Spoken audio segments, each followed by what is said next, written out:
Well, hello there, guys. It's me, Kid Boardman again. I hope you're all doing well. Thank you for joining me on this brand new video.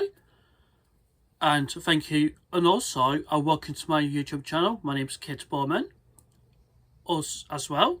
So, I'm going to do another reading out for you guys. Especially, I'm going to do story time together as we learn lesson. It's going to be children's storybooks this time. First of all, I will show you. This is Big Blue Whale, written by Nicola Davis and illustrated by Nick Maland and published by Walker Books. So, as many of you definitely might recognise one of those classic modern children's books, I think it seems quite interesting to learn this story, but I never read this book before. But some of you might have in your childhood. So, it's important to do some reading out that attracts more readers' attention to reading experience. Okay, so you have come to the right place for Read Aloud. Excellent. So, would you care to join me for story time? The blue whale is big, bigger than a giraffe, bigger than an elephant. Bigger than a dinosaur, the blue whale is the biggest creature that has ever lived on Earth. Female blue whale are a little bigger than the males. Blue whale can grow to over 30 meters long and wide. 140 tons. That's heavier than 25 elephants or 115 giraffes. In deep water, there isn't much light and it's hard to see, so blue whales use their sense of hearing and their sense of touch to find their way around. Reached out and touched the blue whale's skin. It's springy and smooth like a hard-boiled egg and as slippery as wet soap. Look into his eye. It's as big as a teacup and as dark as a deep sea. Just behind the eye is a hole, as small as the end of a pencil. The hole is one of the blue whale's ears. Sticking out ears would get in the way when the whale is swimming. The blue whale lives all of its long life in the sea, but it is a mammal like us, and it breathes air, not water. From time to time, it has to come to the surface to breathe through the blowholes on the top of his head. Blue whales can live for about 70 to 80 years. When it breathes out, it makes a great misty puff, as high as a house. This is a whale's blow, and you can see it from far away. You can hear it too, a great woof. And if you are close enough, you can smell it, as the whale's breath is stale and fishy. The blue whale can stay underwater for 30 minutes or more, but on the long journeys, it usually surfaces for air every 2 to 5 minutes. The blue whale can have as many as 790 balloon plates in his mouth. Balloon is tough, bendy stuff like extra hard fingernails. Take a look inside his mouth. Don't worry. The blue whale doesn't eat people. It doesn't have any teeth. It has hundreds of balloon plates instead. They are the long, bristly things hanging down from its top jaw. The whale doesn't need teeth for biting because its food is tiny. The blue whale is krill, pale pinkish shrimp-like creatures the size of your little finger. Billions of them live in the cold seas around the North and South Poles. In summer there can be so many that the water looks pink. So, in summer, blue whales came to the polar seas to eat.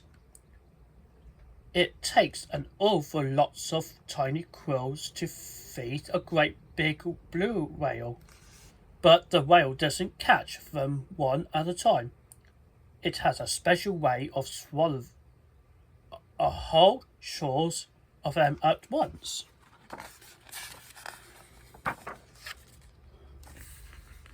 A blue whale can have as many as 88 folds of skin in its throat.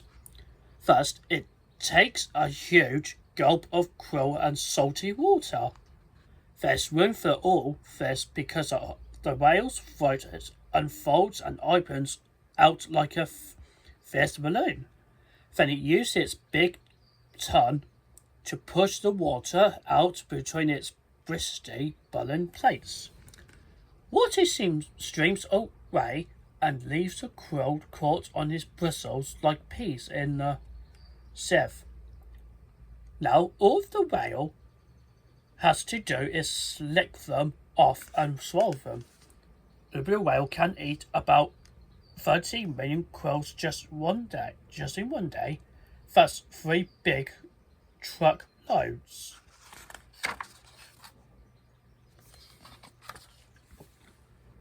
And this how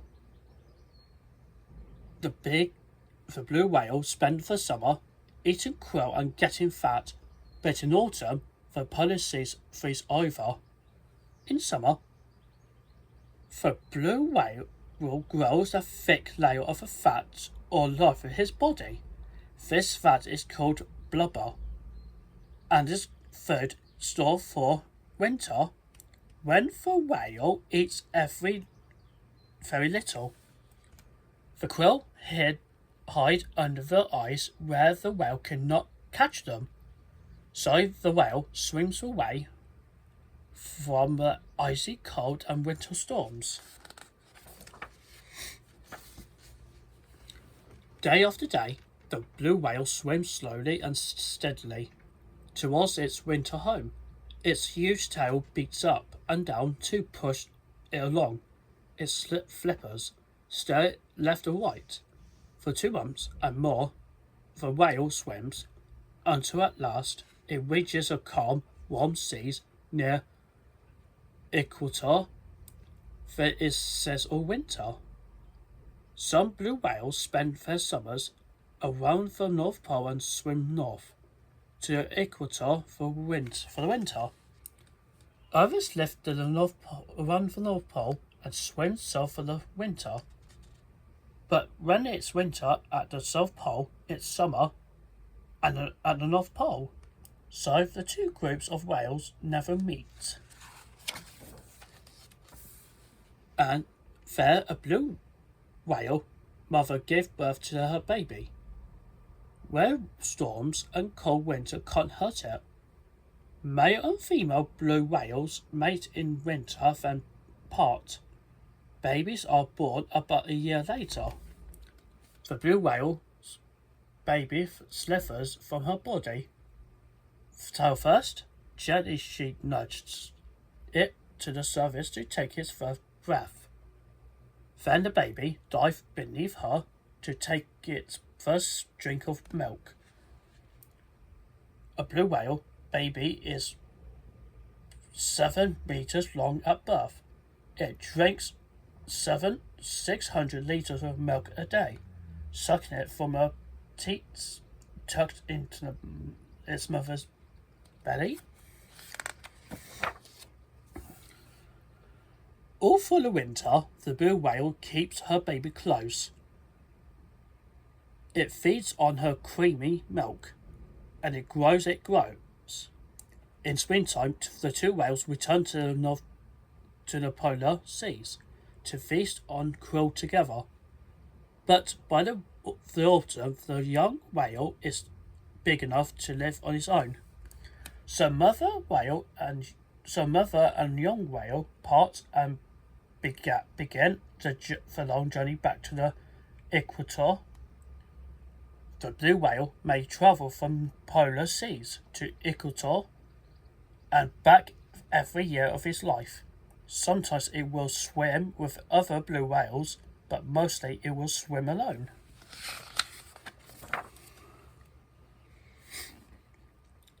Although blue whales make their way homes in deep water, it's much cooler than near the surface, which helps the hum to travel a long way. Yet the blue whale may not be as lonely as it seems, because sometimes it makes a hum so loud and so slow that it can travel for hundreds of kilometers through the seas to reach each other blue whales. Only the very low hum could travel so far, and only a very big animal could make the hum so low. Perhaps that's why blue whales are our biggest creatures on Earth, so they can talk to each other even when they are far apart. Who knows what they say? Am I him? Here I am. Will be enough. Because in the vastness of the green seas, even the blue whale is small and hard to find. I hope you guys enjoyed the story of the about the big blue whale has travelled from North Pole to Equator with his baby blue whale. I think it's quite very interesting to learn about the blue whale who lives in the sea with his baby blue whale. So, if you're very welcome to write in comments down below. If you make suggestions to see in the next upcoming Read It Out videos, so please let me know in the comments down below. I've been really appreciate you guys. So, thank you ever so much for watching this Read It Out video for you guys. So, I hope you see you